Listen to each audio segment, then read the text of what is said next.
Municipal శాఖకు సంబంధించిన 2 కీలక సవరణ బిల్లులకు అసెంబ్లీ ఆమోదముద్ర వేసింది. వీటిలో ఒకటి వేకెంట్ ల్యాండ్ ట్యాక్స్ సగానికి తగ్గించే బిల్లు కాగా మరొకటి లెప్రసీ పదాన్ని తొలగిస్తూ తీసుకొచ్చిన సవరణ బిల్లు. ఈ 2 బిల్లులను మంత్రి నారాయణ అసెంబ్లీలో ప్రవేశపెట్టారు. స్వల్పంగా చర్చ తర్వాత 2 బిల్లులకు శాసనసభ ఆమోదం తెలిపింది. మున్సిపల్ శాఖలో ఈజ్ ఆఫ్ డూయింగ్ బిజినెస్ ను ప్రోత్సహించేలా చట్ట సవరణ చేస్తున్నట్లు మంత్రి నారాయణ తెలిపారు. నారిట్కో క్రెడైతో పాటు వివిధ సంఘాలు ఇచ్చిన వినతులను పరిగణలోకి తీసుకుని బిల్డర్లను ప్రోత్సహించడం, భవన నిర్మాణ రంగంలో పారదర్శకత తీసుకొచ్చేలా ఆంధ్రప్రదేశ్ మున్సిపల్ చట్టాల్లో మార్పులు తీసుకొచ్చామన్నారు. భవన నిర్మాణ సమయంలో ఖాళీ స్థలం పన్ను విధించడం వల్ల బిల్డర్లు, డెవలపర్స్ పై అదనపు ఆర్థిక భారం పడుతుందనే విషయాన్ని తమ దృష్టికి తీసుకొచ్చినట్లు మంత్రి చెప్పారు. దీంతో ఈ పన్ను 50% తగ్గిస్తూ చట్ట సవరణ చేశామని మంత్రి చెప్పారు. దీని ప్రకారం భవన నిర్మాణ అనుమతి పొందినప్పటి నుంచి ఆక్యుపెన్సీ సర్టిఫికేట్ వచ్చే వరకు లేదా భవనం పూర్తయిన తేదీ లేదా అట్టి అనుమతి చెల్లుబాటు ముగిసే వరకు లేదా దాన్ని పొడిగించిన చెల్లుబాటు తేదీ ఏది ముందైతే అప్పటి వరకు ఖాళీ స్థలం పన్నులో 50% మాత్రమే సరిపోతుందన్నారు. దీంతో పాటు సుప్రీంకోర్టు గత ఏడాది మే 7వ తేదీన ఇచ్చిన ఆదేశాల ప్రకారం కుష్ఠ వ్యాధి బాధితుల్లో వివక్ష లేకుండా చూసేలా చట్టంలో సవరణ చేసినట్లు మంత్రి నారాయణ చెప్పారు. లేప్రసీ అంటువ్యాధి కాదని అందుకే చట్టాల్లో ఉన్న ఆ పదాన్ని తొలగిస్తున్నట్లు మంత్రి చెప్పారు. అంటువ్యాధుల విషయంలో ప్రభుత్వ అవసరాన్ని బట్టి ఎప్పుడైనా నిర్ణయం తీసుకుంటామని తెలిపారు. పురపాలక పరిపాలన మరియు పట్టణాభివృద్ధి శాఖ మార్చులు ఆంధ్రప్రదేశ్ పురపాలక శాసనముల 2వ సవరణ బిల్లు 2026ను పరిగణలోనికి తీసుకునేందుకు అనుమతి కోరతారు. మంత్రి గారు చిన్న బ్రీఫ్ దీంతో పాటు. అధ్యక్ష, I request to move that the Andhra Pradesh Municipal Laws Second Amendment Bill 2002-26 be taken into consideration. అధ్యక్ష, CREDAI, NAREDCO and different building అసోసియేషన్లు, ట్యాక్స్ పేయర్స్ అసోసియేషన్స్ వేకెంట్ ల్యాండ్కి సంబంధించి యాక్చువల్గా అనేక రిప్రజెంటేషన్స్ ఇచ్చారు అధ్యక్ష. అయితే వారు ఇచ్చిన రిప్రజెంటేషన్ అన్నింటినీ కన్సిడర్ చేసిన తర్వాత ఈజీ ఆఫ్ డూయింగ్ బిజినెస్ను ప్రమోట్ చేసేందుకు, అదేవిధంగా ప్లాంట్ కన్స్ట్రక్షన్ ఎంకరేజ్ చేసేందుకు, నిర్మాణ దశలో ఆర్థిక భారాన్ని తగ్గించేందుకు, అన్ని వేలువేలలో వేకెంట్ ల్యాండ్ ట్యాక్స్ పై యూనిఫామ్ మరియు ట్రాన్స్పరెంట్ విధానాన్ని తీసుకొచ్చేందుకు ఈ కింది సవరణలు చేయడానికి ప్రతిపాదిస్తున్నాను అధ్యక్ష.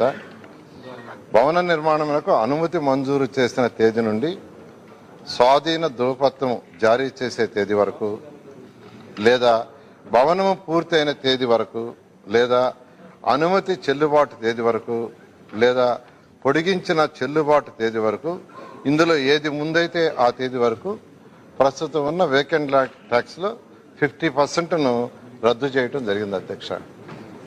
అనుమతి లేని బిల్డింగ్స్కి వాటికి ఇది వర్తించదు అధ్యక్ష. దీన్ని వేకెంట్ ల్యాండ్ ట్యాక్స్ సంబంధించి 1955 మున్సిపల్ కార్పొరేషన్ చట్టం 199 సెక్షన్లో సబ్సెక్షన్ 3 తర్వాత దీన్ని చేర్చమని రిక్వెస్ట్ చేస్తున్నాను అధ్యక్ష. అదేవిధంగా 1965 మున్సిపల్ చట్టం సెక్షన్ 85లోని సబ్సెక్షన్ 4 తర్వాత దీన్ని చేర్చే విధంగా సభ నుంచి I request to move that the bill be passed అధ్యక్ష. ఆంధ్రప్రదేశ్ రాష్ట్ర పంచాయతీరాజ్ సవరణ బిల్లు 2026కు శాసనసభ ఆమోదం తెలిపింది. 18 ఏళ్లు నిండిన యువతకు ఏడాదికి 4 సార్లు ఓటు హక్కు నమోదుకు అవకాశం కల్పించాలని కేంద్ర చట్టంతో అనుసంధానం చేస్తూ చారిత్రాత్మక నిర్ణయం అసెంబ్లీలో తీసుకున్నారు. ఉప ముఖ్యమంత్రి పవన్ కళ్యాణ్ తరపున శాసనసభలో బిల్లును ప్రవేశపెట్టిన మంత్రి కందుల దుర్గేష్ ఈ బిల్లుపై జరిగిన చర్చలో పాల్గొన్న శాసనసభ్యులు లోకం నాగమాధవి, ఎన్ ఈశ్వరరావు, గోరంట్ల బుచ్చయ్య చౌదరి ఓటర్ల జాబితాలో అక్రమాలను తొలగించి పారదర్శకమైన జాబితాను రూపొందించాలని సూచనలు చేశారు. ఆంధ్రప్రదేశ్ రాష్ట్ర శాసనసభలో నేడు ఆంధ్రప్రదేశ్ రాష్ట్ర పంచాయతీరాజ్ సవరణ బిల్లు 2026కు ఏకగ్రీవ ఆమోదం లభించింది.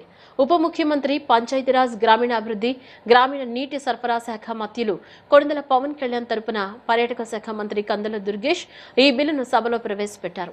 డిప్యూటీ స్పీకర్ రఘురామకృష్ణరాజు అధ్యక్షతన జరిగిన ఈ సమావేశంలో సభ్యులందరూ బిల్లును స్వాగతించారు. బిల్లులోని ముఖ్యాంశాలు పరిశీలిస్తే గతంలో పంచాయతీరాజ్ సంస్థల్లో ఓటు హక్కు పొందడానికి కేవలం జనవరి 1వ తేదీన మాత్రమే ప్రామాణికంగా తీసుకునేవారు. దీనివల్ల జనవరి 2న 18 ఏళ్లు నిండిన యువత మరో ఏడాది వేచి చూడాల్సి వచ్చేది. తాజా సవరణ ప్రకారం ఏడాదికి 4 సార్లు ఓటు హక్కు నమోదుకు అవకాశం అవకాశం కల్పించారు. అసెంబ్లీ మరియు పార్లమెంట్ ఎన్నికలకు సంబంధించి కేంద్ర చట్టం ఇప్పటికే ఈ 4 తేదీల విధానాన్ని అమలు చేస్తోంది. మున్సిపాలిటీలో కూడా ఇదే విధానం ఉంది. ఇప్పుడు పంచాయతీరాజ్ సంస్థలను కూడా వీటికి అనుసంధానించడం ద్వారా రాష్ట్రంలో ఒకే విధమైన ఓటర్ల జాబితా విధానం అమల్లోకి వస్తుంది. ఇప్పటికే ముఖ్యమంత్రి చంద్రబాబు నాయుడు నేతృత్వంలోని కూటమి ప్రభుత్వం డిసెంబర్ 23, 2025న ఈ అంశంపై ఆర్డినెన్స్ జారీ చేసింది.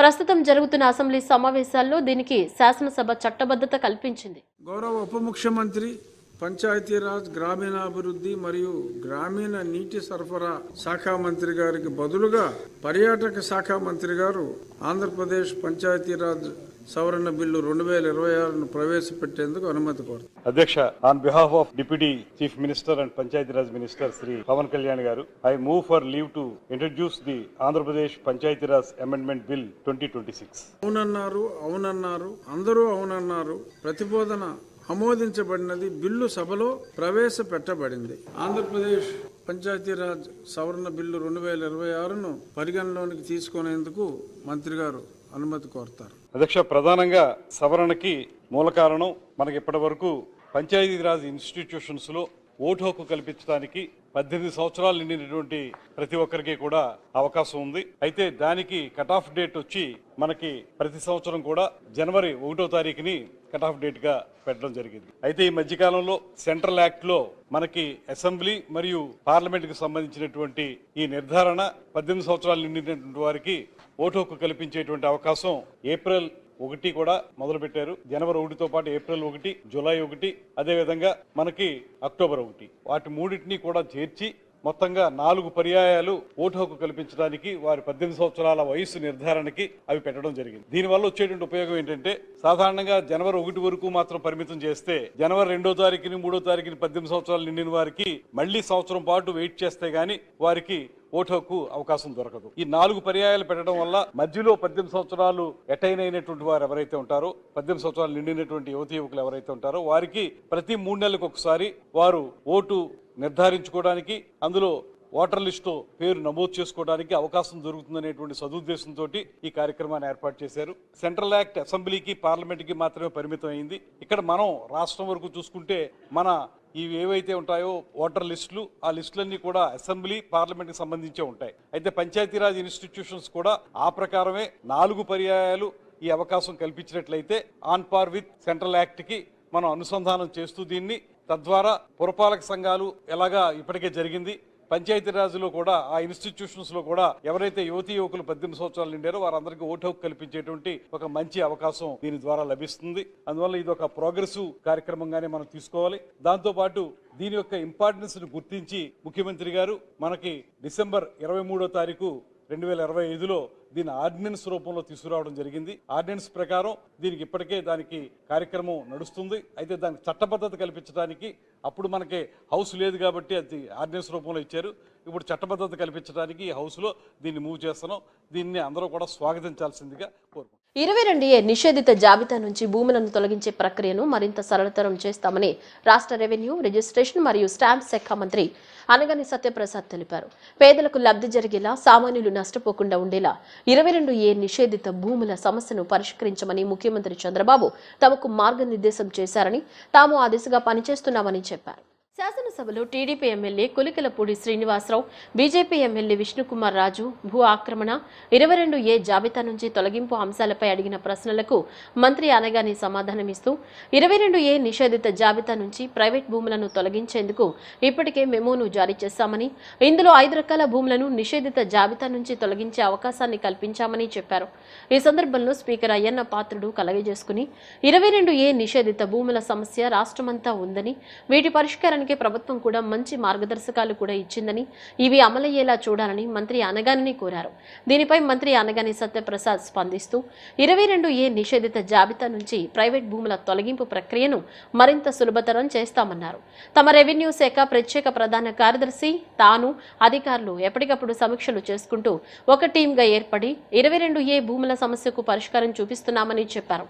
పేదలకు లబ్ధి జరిగేలా, సామాన్యులు నష్టపోకుండా ఉండేలా 22A నిషేధిత భూముల భూముల సమస్యను పరిష్కరించమని ముఖ్యమంత్రి చంద్రబాబు తమకు మార్గనిర్దేశం చేశారని తాము ఆ దిశగా పనిచేస్తున్నామని చెప్పారు. జిల్లా స్థాయిలో 22A భూముల తొలగింపునకు ఇచ్చిన ప్రభుత్వ మార్గదర్శకాలను అమలు చేసేందుకు ఇన్ఛార్జ్ మంత్రులు, జిల్లా కలెక్టర్లు ప్రత్యేక డ్రైవ్ చేపడతారని చెప్పారు. ఏదైతే గౌరవ సభ్యులు కోరారో 22A గురించి కూడా ఏ ప్రైవేట్ భూమి కూడా 22Aలో ఉండకూడదనే లక్ష్యంతోనే ఈ ప్రభుత్వం పనిచేస్తుంది అధ్యక్ష. ప్రత్యేక శ్రద్ధ పెట్టి వారి యొక్క సమస్యలు పరిష్కరించడం ట్రై చేస్తారు అధ్యక్ష. ఎందుకంటే సబ్సిడీస్ కాబట్టి దీనికంటే ఎక్కువ కూడా మనం కూడా గవర్నమెంట్ తరఫున ఇక్కడ చెప్పకూడదు అధ్యక్ష. థ్యాంక్ యూ అధ్యక్ష. మినిస్టర్ గారు కూర్చోండి. ఈ మధ్య మీరు 22A ల్యాండ్స్ ఇక్కడే కాదు రాష్ట్రం అంత సమస్య ఉంది. ఈ మధ్యన గవర్నమెంట్ ఒక జీవో ఇచ్చారు. ఆ జీవో నేను చూశాను, చాలా మంచి జీవో ఇచ్చారు. కానీ ఆ జీవోని త్వరగా అమలు చేసి ఏర్పాటు చేయండి. తప్పకుండా అధ్యక్ష. మా గౌరవ స్పెషల్ సిఎస్ గారు, CCLA గారు, గౌరవ ముఖ్యమంత్రి గారు ఇచ్చిన ఆదేశాలని క్షేత్రస్థాయిలో అమలు చేయాలనే లక్ష్యంతో మేము ఒక టీమ్గా ఏర్పడి ఈ యొక్క ఇదే రాబోయే రోజుల్లో సరళీకృతం చేయాలి. ఏ ప్రైవేట్ భూమి అలాగే అయితే ఎండోమెంట్స్ ద్వారా కొన్ని మనకి ఇబ్బందులు జరుగుతూ ఉన్నాయి, అన్ని కూడా జరగకూడదు లక్ష్యంతో ఈ యొక్క మెమో కూడా మేము ఇవ్వడం జరిగింది అధ్యక్ష. దాన్ని ఇంకా పరిశీలించి ఇంకా ఈజీ చేస్తాం అధ్యక్ష. Thank you. టీటీడీ కల్తీ నెయ్యి వ్యవహారంపై అసెంబ్లీలో తాము చర్చకు సిద్ధమని హోంమంత్రి వంగల్పూడి అనిత స్పష్టం చేశారు. ప్రజాహితం గురించి ఎలాంటి చర్చలకైనా తాము సిద్ధమని, ఆధారాలతో రావాలని వైసీపీ సభ్యులకు సవాల్ విసిరారు. టీటీడీ కల్తీ నెయ్యి విషయంపై చర్చకు సిద్ధమని నిన్న సభలోనే మంత్రి అచ్చెన్నాయుడు ప్రకటించారని అన్నారు. అసెంబ్లీ మీడియా పాయింట్లో అనిత మాట్లాడారు. టీటీడీ కల్తీ నెయ్యి వ్యవహారంపై సిట్ తమ ప్రభుత్వానికి ఇచ్చిన రిపోర్టులో అసలు అది నెయ్యి కాదని రసాయనాల మిశ్రమమని చెప్పిందని తెలిపారు. గతంలో కూడా పింక్ డైమండ్ గురించి వైసీపీ సభ్యులు సభా సమయాన్ని వృధా చేశారని విమర్శించారు. అధికారుల విచారణలో పింక్ డైమండ్ అనేది లేదని తేలిందన్నారు. హెరిటేజ్ 34 సంవత్సరాలుగా ఉన్న సంస్థ అని, హెరిటేజ్ నుంచి దేవాలయాలకు నెయ్యి పంపిణీ చేయకూడదనే నిబంధన పెట్టుకున్నారని చెప్పుకొచ్చారు. 2 రోజుల సభా సమయాన్ని పూర్తిగా వాళ్ళందరూ కూడా వేస్ట్ చేయడం ఒకటైతే, ఈరోజు తిరిగి ప్రభుత్వం మీద బురద చల్లటానికి వాళ్ళు పడిన తపన చాలా క్లియర్గా కనిపించింది. ఈరోజు మార్నింగ్ మనం అందరం కూడా గమనించుకుంటే ప్రశ్నోత్తరాల సమయాన్ని కూడా జరగనివ్వకుండా ఏదో రాద్ధాంతం జరిగిపోయింది అని సంబంధం లేని వ్యక్తులను తీసుకొచ్చి బురద చల్లటానికి ప్రయత్నం చేస్తే, వాయిదా వేసిన కౌన్సిల్ మళ్ళా తిరిగి సమావేశం అయిన తర్వాత కూడా నోటికొచ్చినట్టు అబద్ధాలు మాట్లాడడానికి, ఏదో ప్లెకార్డులు చూపించడానికి ఉపయోగించుకున్న తీరు కూడా మీరందరూ కూడా చూశారు. ఆ సమయంలో కూడా కౌన్సిల్ చైర్మన్ గారిని మేము టైం అడిగి మేము చర్చకు సిద్ధంగా ఉన్నాము. నిన్న జరిగిన సభలో కూడా కౌన్సిల్లో కూడా గౌరవ మంత్రి గారు అచ్చెన్నాయుడు గారు చాలా క్లియర్గా కల్తీ వ్యవహారం మీద మేము చర్చకు సిద్ధంగా ఉన్నాము, మీరు చర్చకి సిద్ధంగా ఉన్నారా, మీరు ఏదైతే ఆరోపణలు చేస్తున్నారో ఆరోపణలకి సంబంధించి సాక్ష్యాలు తీసుకురండి, సాక్ష్యాలు తీసుకొచ్చి మాట్లాడండి. సాక్ష్యాలు లేకుండా ఎక్కడో సాక్షి పేపర్లో ఉన్న తతంగాల్ని తీసుకొచ్చి ఈ సభని ఆటంకపరచడం కానీ, సభా సమయాన్ని వృధా చేయటం కానీ మంచిది కాదు అని చాలా క్లియర్గా చెప్పున్నారు. అయినా ఎగైన్ ఈరోజు మేము చర్చకు సిద్ధమని చెప్పి నిన్న మా మంత్రి గారు చెప్పిన తర్వాత కూడా ఎగైన్ ఈరోజు మళ్ళీ వాళ్ళు అదే చర్చ కావాలి అనేటప్పుడు కూడా మేము కూడా చెప్పున్నాం. నేను డైరెక్ట్గా ప్రభుత్వం ఏ చర్చకైనా సిద్ధంగా ఉంది, ప్రజాహితం గురించి ఏ చర్చ గురించి అయినా మేము సిద్ధంగా ఉన్నాము, కల్తీ లడ్డు గురించి చర్చించడానికి కూడా మేము సిద్ధంగా ఉన్నాము, చెప్పండి మీ చర్చకి సిద్ధమేనా అని మాట్లాడితే తిరిగి LOP గారు తన నోటుకొచ్చినట్టు ఆయన మాట్లాడి సభ వాయిదా వేసుకుని వెళ్ళిపోవటం జరిగింది. అంటే 2 రోజులు, యాక్చువల్గా 4 రోజులు ఇచ్చిన బడ్జెట్కి సంబంధించిన డిస్కషన్లో 2 రోజులు అసలు సంబంధమైన ఇష్యూని, సంబంధమైన కంపెనీలని తీసుకొచ్చి అవాస్తవాలను మాట్లాడి 2 రోజుల సభా సమయాన్ని వృధా చేయటం అనేది చాలా క్లియర్గా మీరందరూ కూడా చూశారు. యాక్చువల్గా వీళ్ళు, నేను చాలా క్లియర్గా ఈరోజు ఛార్జ్షీట్లో కూడా CBI ఛార్జ్షీట్ కానీ, సిట్ వాళ్ళు గవర్నమెంట్కి ఇచ్చిన రిపోర్ట్లో కానీ చాలా క్లియర్గా కల్తీ లడ్డు, ఆ లడ్డు విషయంలో అడల్ట్రేషన్ జరిగింది, గీల అడల్ట్రేషన్ జరిగింది. కొన్ని సందర్భాల్లో అయితే అసలు గీయే కాదు, అది ఒక రసాయనాల ముద్ద అని చాలా క్లియర్గా అందులో పేర్కొన్నారు. ఏపీ అసెంబ్లీలో రోడ్ల విస్తరణలో చెట్ల తొలగింపు విషయంపై R&B శాఖ మంత్రి బీసీ జనార్దన్ రెడ్డి సమాధానమిచ్చారు. యలమంచిలి ఎమ్మెల్యే సుందరపు విజయ్ కుమార్ అడిగిన ప్రశ్నకు సమాధానమిస్తూ మంత్రి మాట్లాడారు. గతంలో మాజీ ముఖ్యమంత్రి వైఎస్ జగన్మోహన్ రెడ్డి ఒక్కరోజు మీటింగ్ కోసం 100 సంవత్సరాల చరిత్ర ఉన్న మొక్కల్ని నరికివేసిన దుస్థితి ఉందని విమర్శించారు. కూటమి ప్రభుత్వం వచ్చిన తర్వాత వన సంరక్షణ, పర్యావరణ పరిరక్షణకు ప్రాధాన్యం ఇస్తోందని తెలిపారు. జాతీయ రహదారులు, రాష్ట్ర రహదారుల విస్తరణ పనుల్లో అడ్డు వచ్చే చెట్లను మాత్రమే తొలగిస్తున్నామని మంత్రి స్పష్టం చేశారు. జాతీయ రహదారుల పచ్చదనం కోసం సివిల్ పనుల ఖర్చుల్లో 1%, హైవేల వెంబడి మొక్కలు పెంపకం నిర్వహణకు కేటాయిస్తున్నట్లు చెప్పారు. రోడ్డు మధ్య ఇరువైపులా అవెన్యూ మొక్కలు నాటాలని మార్గదర్శకాలు ఉన్నాయని వివరించారు. రాష్ట్ర రహదారులకు సంబంధించి రైట్ ఆఫ్ వే భూమి అందుబాటులో ఉన్న చోట రోడ్డుకి ఇరువైపులా చెట్లు పెంపకం జరుగుతుందని అన్నారు. అందుబాటులో లేని సందర్భంలో అటవీశాఖ మార్గదర్శకాల ప్రకారం అటవీకరణ భూముల్లో మొక్కలు నాటుతున్నామని తెలిపారు. ఏళ్ల తరబడి ఉన్న భారీ చెట్లను ఇతర ప్రాంతాలకు మార్చి నాటేందుకు చర్యలు తీసుకుంటున్నట్లు మంత్రి పేర్కొన్నారు. యలమంచిలి నియోజకవర్గంలో ఇటీవల దాదాపు 18 చెట్లను నాటినట్లు వెల్లడించారు. గతంలో సచివాలయానికి వచ్చే రహదారిలో చెట్లు ఎండిపోయిన పరిస్థితి ఉండేదని, కూటమి ప్రభుత్వం వచ్చిన తర్వాత వాటిని సంరక్షిస్తున్నట్లు చెప్పారు. ముఖ్యమంత్రి చంద్రబాబు నాయుడు, డిప్యూటీ ముఖ్యమంత్రి పవన్ కళ్యాణ్ సూచనల మేరకు రహదారులకు ఇరువైపులా చెట్లు పెంచుతూ పచ్చదనానికి ప్రాధాన్యత ఇస్తున్నట్లు మంత్రి బీసీ జనార్దన్ రెడ్డి పేర్కొన్నారు. వాళ్ళ నియోజకవర్గంలోనే దాదాపుగా 18 చెట్లను కూడా మేము శాంక్షన్ చేశాము. ఈ యొక్క అదే కాకుండా నేషనల్ హైవేస్ లో అధ్యక్ష రహదారిలో చెట్లను కూడా చాలా ఎండిపోవడం జరిగింది అధ్యక్ష. మళ్ళీ గౌరవ ముఖ్యమంత్రి వచ్చిన తర్వాత ఇప్పుడు మనం వచ్చేటువంటి రహదారులను కూడా మళ్ళీ చెట్లను కూడా మళ్ళీ చేస్తూ ఉన్నాము. ఏది ఏమైనా ఖచ్చితంగా కూడా కూటమి ప్రభుత్వము, గౌరవ ముఖ్యమంత్రి గారు, ఉప ముఖ్యమంత్రి గారి సంరక్షణ వాళ్ళ ఆదేశాలతో ఈరోజు రోడ్లకు ఇరువైపులా కూడా ఈ యొక్క కార్యక్రమాన్ని చేపడతామని తమరి ద్వారా తెలియజేస్తాం. మొదటి ప్రశ్నగా అవునండి, జాతీయ రహదారులు మరియు రాష్ట్ర రహదారుల విస్తరణ పనులు చేపట్టేటప్పుడు రోడ్ల విస్తరణలో భాగంగా వచ్చే చెట్లను మాత్రమే తొలగిస్తున్నారు. బి ప్రశ్నకు మొదటి సమాధానంగా జాతీయ రహదారులు పచ్చదనము వాటి నిర్వహణ కోసము మంత్రిత్వ శాఖ ఒక విధానాన్ని రూపొందించింది.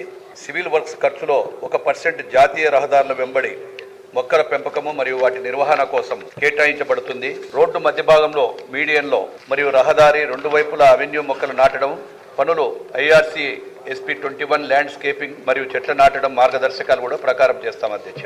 అదేవిధంగా రైట్ ఆఫ్ వే భూమి అందుబాటులో ఉన్న చోట రోడ్డుకు ఇరువైపులా చెట్ల పెంపకం జరుగుతుంది.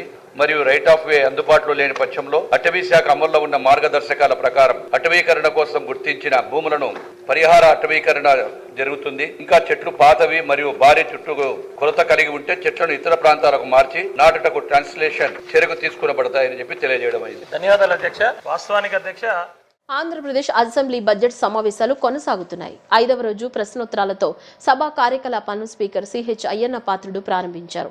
అంతకుముందు ఆయన మాట్లాడుతూ అసెంబ్లీలో ఆడియో వ్యవస్థలో సాంకేతిక లోపం ఉందన్నారు. ఈ నేపథ్యంలో అందుకు ప్రత్యామ్నాయ వ్యవస్థ ఏర్పాటు చేసినట్లు తెలిపారు. ఈ ఆడియో వ్యవస్థను బాగు చేసేందుకు సాంకేతిక నిపుణులు ముంబై నుంచి వస్తున్నట్లు స్పీకర్ వెల్లడించారు. అనంతరం ప్రశ్నోత్తరాల సమయం ప్రారంభమైంది. ప్రభుత్వ ఆసుపత్రుల సామర్థ్యం పెంపుపై పలువురు సభ్యులు ప్రశ్నలు వేశారు. అందుకు వైద్యారోగ్య శాఖ మంత్రి సత్యకుమార్ జవాబిచ్చారు. ఆళ్లగడ్డ, వాయల్పాడు, పశ్చిమ గోదావరి జిల్లా, కొవ్వూరు, నెల్లూరు జిల్లా. కొవ్వూరులో 50 పడకల ఆసుపత్రులను 100 పడకల ఆసుపత్రిగా మార్చాలంటూ ప్రభుత్వానికి టీడీపీ ఎమ్మెల్యే అఖిల ప్రియ విజ్ఞప్తి చేశారు. ఆళ్లగడ్డలో 50 పడకల ఆసుపత్రిని కూటమి ఏర్పాటు చేసిందని, దీనిని 100 పడకల ఆసుపత్రిగా ఏర్పాటు చేయాలని ప్రభుత్వాన్ని కోరారు. అయితే మాజీ ఎమ్మెల్యే తన తల్లి శోభా నాగిరెడ్డి యాక్సిడెంట్ జరిగిన తరువాత ఆళ్లగడ్డ అనంతరం నంద్యాల, అక్కడి నుంచి హైదరాబాద్కు షిఫ్ట్ చేసినప్పుడు గోల్డెన్ అవర్ కోల్పోవడం వల్లే ఆమె చనిపోయారని ఈ సందర్భంగా అఖిల ప్రియ గుర్తు చేసుకున్నారు. తన తండ్రి విషయంలోనూ అలాగే జరిగిందని ఆవేదన వ్యక్తం చేశారు. వివిధ ప్రమాదాల కారణంగా తమ ప్రాంతాల్లో చాలా మంది చనిపోతున్నారని అన్నారు. ఆళ్లగడ్డలో వైద్యులు లేరన్నారు. ఎక్స్పర్ట్లు కూడా లేరని అన్నారు.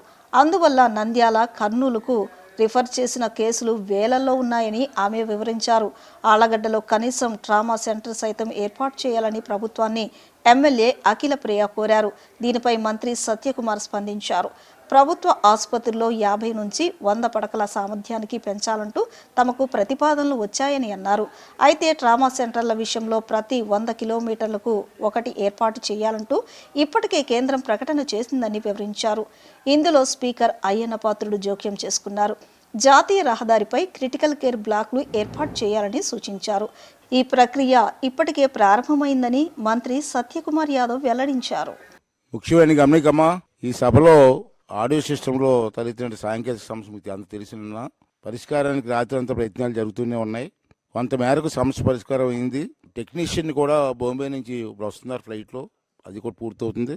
అంచేత ఈరోజు కొంచెం మైక్ సిస్టమ్ కూడా అడ్జస్ట్ చేసాం. కొన్ని ఇబ్బందులు ఉన్నా కొంచెం అడ్జస్ట్ చేసాం. సభాపతి ఎవరి పేరైతే పిలుస్తారో వారు తమ టేబుల్పై ఉన్న మైక్ను ఆన్ ఆఫ్ బటన్ ఉంది. ఇక్కడ మాట్లాడ ముగియగానే మరొకసారి ఆ బటన్ నొక్కితే ఆఫ్ అవుట్ చేసుకోవాలి. అత్యవసర పరిస్థితులు ఉపయోగించడానికి కార్డ్లెస్ మైకులు కూడా సిద్ధంగా ఉన్నాయి. కొన్ని కారణాల వల్ల రాలేకపోయింది. కానీ అధ్యక్ష, దీని వెనకాల కూడా మా ప్రాంతంలో ఎంతో మంది చనిపోయిన వాళ్ళ కుటుంబాల కథలు కూడా ఉన్నాయి అధ్యక్ష. దాంట్లో ఉదాహరణ చూసుకుంటే నాదే అధ్యక్ష. శోభా నాగిరెడ్డి గారి యాక్సిడెంట్, మా తల్లి గారి యాక్సిడెంట్ అయినప్పుడు ఆలగడ్డ హాస్పిటల్, అక్కడి నుంచి నంద్యాల, అక్కడి నుంచి హైదరాబాద్కి తీసుకుపోవడం వల్ల గోల్డెన్ అవర్, ఆ ప్రాణాలు కాపాడాల్సిన ఒక సమయము కోల్పోవడం వల్ల మేము అది కాపాడుకోలేకపోయినాం అధ్యక్ష. 3 సంవత్సరాల లోపలనే ఉమా నాగిరెడ్డి గారికి కూడా అదే విధంగా హార్ట్ అటాక్ వచ్చినప్పుడు మళ్ళీ ఆయనని నంద్యాలకు షిఫ్ట్ చేసి, ఎక్విప్మెంట్స్ లేకపోవడం వల్ల నంద్యాలకు షిఫ్ట్ చేసి అక్కడి నుంచి కూడా హైదరాబాద్ షిఫ్ట్ చేసే లోపల ఆయన చనిపోవడం జరిగింది అధ్యక్ష. మళ్ళీ ఎటువంటి కుటుంబానికి అట్లాంటి జరగకూడదని అనుకునే మరి ఫస్ట్ నుంచి కూడా దీని గురించి నేను మాట్లాడుతున్నాను అధ్యక్ష. మొదట ఇవన్నీ కూడా పక్కన పెడితే అధ్యక్ష, డేటా అదేవిధంగా లాజిస్టిక్స్ అన్ని కూడా మంత్రి గారి దృష్టిలో పెట్టి ఎందుకు ఆలగడ్డకి 100 బెడెడ్ అవసరం అనేది కూడా చెప్పడం జరుగుతుంది అధ్యక్ష. కర్నూలు చిత్తూరు హైవే ఏదైతే NH40 నా నియోజకవర్గం నుంచి వెళ్తుందో అధ్యక్ష, నాకు 6 మండలాలు ఉంటే 4 మండలాలు ఒక మున్సిపాలిటీ ఈ హైవేకి టచ్ అవుతుంది అధ్యక్ష. మరి ఈ NH వాళ్ళు ఇచ్చిన రిపోర్ట్ బేస్ చేసుకుంటే 2021-22లో అధ్యక్ష ఫేటల్ అంటే చనిపోయిన కేసెస్ 14, మొత్తం యాక్సిడెంట్లు 93 యాక్సిడెంట్లు అయినాయి అధ్యక్ష. 22-23లో చనిపోయిన కేసెస్ 8 అయితే టోటల్ గా యాక్సిడెంట్లు అయింది 100 యాక్సిడెంట్లు అయినాయి అధ్యక్ష. అదేవిధంగా ట్రామా సెంటర్ల గురించి అడిగారు. కేంద్ర ప్రభుత్వం ఇటీవల బడ్జెట్లో ప్రతి 100 కిలోమీటర్లకి ఒక ట్రామా సెంటర్ను నిర్మించాలని ఒక ప్రతిపాదన చేసింది అధ్యక్ష. దాని కారణంగా 0 అవర్లో ఎవరు కూడా ప్రాణాలు కోల్పోవడం, ఇప్పటికే STEMI segment elevated myocardial infarction కార్యక్రమం ద్వారా 0 అవర్లో ప్రాణాలను కాపాడే ప్రయత్నం చేస్తున్నాం. అదేవిధంగా ట్రామా సెంటర్లు కూడా కేంద్రం నుంచి కూడా సహకారం అందిస్తుంది కాబట్టి ఖచ్చితంగా గౌరవ శాసనసభ్యుల కోరిక మేరకు ఆ ఆసుపత్రుల్లో ట్రామా సెంటర్లు నిర్మాణం ప్రయత్నం చేస్తాం అధ్యక్ష. ఇవాళ మీరు చూస్తే గత 2014-19 కూటమి ప్రభుత్వంలో 81 ఆసుపత్రులను అధ్యక్ష, పిహెచ్సీలు కానీ లేదా 30 బెడ్ సిఎస్సీలు 50 బెడ్ సిఎస్సీలు కానీ అప్గ్రేడ్ చేయడం జరిగింది అధ్యక్ష. అయితే తర్వాత అది 2016-19 మధ్య జరిగితే తర్వాత వచ్చిన ప్రభుత్వం వీటిని ఎక్కడ కూడా సివిల్ పనులు కాలేదు. ఉదాహరణకు చెప్పాలంటే భూమా అఖిలప్రియారెడ్డి గారు మంత్రిగా ఉన్నప్పుడు ఆలగడ్డకి 30 పడకల నుంచి 50 పడకలకి అప్గ్రేడ్ చేయించారు వాళ్ళు. తర్వాత 5 సంవత్సరాల్లో అక్కడ పని జరగలేదు. మళ్ళీ మన కుటుంబ ప్రభుత్వం వచ్చిన తర్వాతే అది పూర్తి చేసి ఇటీవలే ఆ ఆసుపత్రిని కూడా ప్రారంభించుకోవడం జరిగింది అధ్యక్ష. కాబట్టి ప్రజల ఆరోగ్యం పట్ల చిత్తశుద్ధితో కుటుంబ ప్రభుత్వం ఆలోచిస్తూ ఉంది. వీటిని ఖచ్చితంగా ముఖ్యమంత్రి గారి దృష్టికి తీసుకెళ్లి దీనికి ఒక పాలసీ చేస్తున్నాం అధ్యక్ష. ఆ పాలసీలో ఏ అనుగుణంగా ఏవేవి ఉంటున్నాయో చూసి ఈ మిగతా విషయాలు ఏవైతే ఉన్నాయో తీసుకోవాల్సిన వాటిని పరిగణలోకి తీసుకొని చేసే ప్రయత్నం చేస్తాం. ప్రజల అవసరాలు, వారి అభ్యర్థనలే తమకు ముఖ్యమని సెంట్రల్ నియోజకవర్గ ఎమ్మెల్యే బోండా ఉమామేశ్వరరావు తెలిపారు. నియోజకవర్గాన్ని రాష్ట్రంలోనే ఆదర్శ నియోజకవర్గంగా తీర్చిదిద్దాలనేది తమ సంకల్పమని చెప్పారు. ప్రజలకు ఉపయోగపడే శాశ్వత అభివృద్ధి పనులు చేయడమే తమ రాజకీయ లక్ష్యమని స్పష్టం చేశారు. సెంట్రల్ నియోజకవర్గంలోని 23వ డివిజన్ గవర్నర్పేటలో విజయవాడ మున్సిపల్ కార్పొరేషన్ కు చెందిన ivy palace function hall remodelling పనులు పూర్తవడంతో ప్రభుత్వ విప్ సెంట్రల్ నియోజకవర్గ శాసనసభ్యులు బోండా ఉమామేశ్వరరావు రిబ్బన్ కట్ చేసి పునఃప్రారంభం చేశారు. ఈ సందర్భంగా ఆయన మాట్లాడుతూ గవర్నర్పేట ప్రాంత ప్రజలకు ఎంతో కాలంగా అవసరమైన ఈ ఫంక్షన్ హాల్ను ఆధునిక వసతులతో తిరిగి అందించడం ఆనందంగా ఉందన్నారు.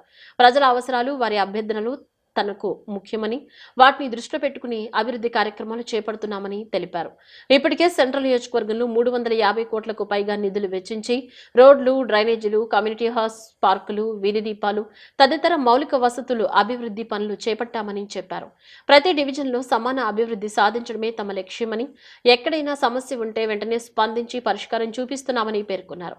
సెంట్రల్ నియోజకవర్గాన్ని రాష్ట్రంలోనే ఆదర్శ నియోజకవర్గంగా తీర్చిదిద్దడమే తమ సంకల్పమని, ప్రజలకు ఉపయోగపడే శాశ్వత అభివృద్ధి పనులే తమ రాజకీయ ధ్యేయమని స్పష్టం చేశారు. ఈ ఫంక్షన్ హాల్ పేద, మధ్యతరగతి కుటుంబాలకు తక్కువ ఖర్చుతో కార్యక్రమాలు నిర్వహించుకునే సౌకర్యాన్ని కల్పిస్తుందని తెలిపారు. ప్రజల సౌకర్యం కోసం ప్రభుత్వం ఎల్లప్పుడూ సిద్ధంగా ఉంటుందని పేర్కొన్నారు. అలాగే డివిజన్ కార్పొరేటర్ నెలిబండ్ల బాలస్వామి ప్రతిపాదన తీసుకొచ్చినందుకు అభినందనలు తెలిపారు. అధికారులు సమయానికి పనులు పూర్తి చేయడం అభినందనీయమని చెప్పారు. ప్రజల ఆశీస్సులతో మరిన్ని అభివృద్ధి కార్యక్రమాలు కొనసాగిస్తామని, ప్రతి రూపాయి ప్రజల అభ్యున్నతికే ఖర్చు చేస్తామని బోండా ఉమా హామీ ఇచ్చారు. ఈ కార్యక్రమంలో స్థానిక corporator Nellibandla Balaswamy, EE Srinivas Reddy, DE Ramakrishna, AE Bhavani, division నాయకులు దుర్గారావు, కోటి, సూర్య, రత్న తదితరులు పాల్గొన్నారు.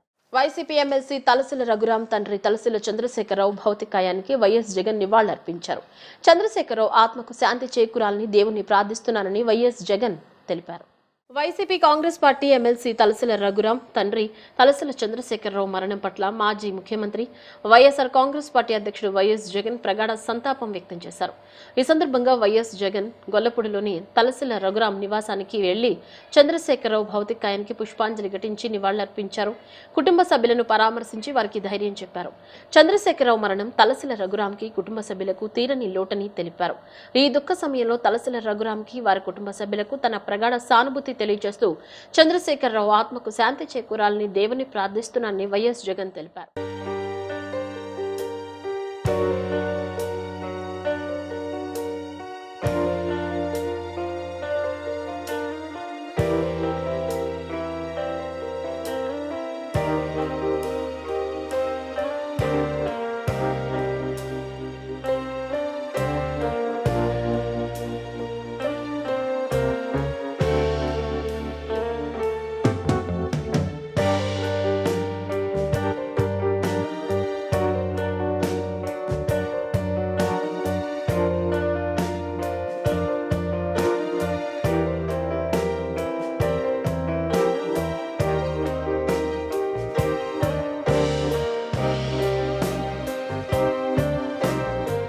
బులెటిన్లో షార్ట్ బ్రేక్.